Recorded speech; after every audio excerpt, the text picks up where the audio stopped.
And I want to be really transparent that like it would be, right? Like somebody filling out a form, if I'm sitting across the table from a doctor in Denver at a conference who has just heard me speak on stage and then now I'm like riffing ideas about their business, that's a much easier close, you know, same way if you're sitting at the auto body shop, you know, that's a much easier close because they're sitting there across from you, they're breaking bread with you, so to speak, than filling out a form. Now you call them like, and what I'm saying is it's not an either or kind of thing. Like we're not talking about, you know, running Facebook ads and then sitting in your house and not doing any of that stuff anymore. Right. It's just that, you know, again, even sort of like what we talked about earlier, that like when they go poke around, when they start seeing you in person and then they start seeing ads for you and then they look at your website, it's kind of this like rising tide lifts all ships thing. And of course, like we are going to track like what happens here, but at the same time there's an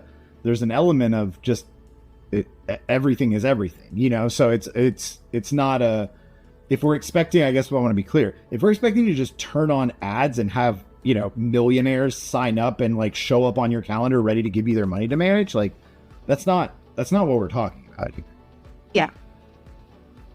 And I think establishing realistic expectations, like I tell everybody, like this is not Hogwarts. I'm not waving a magic wand. Like we are opening up the door for the right people and then diagnosing and prescribing as we go down the line, you know, and doing it in a reasonable, logical, trackable way.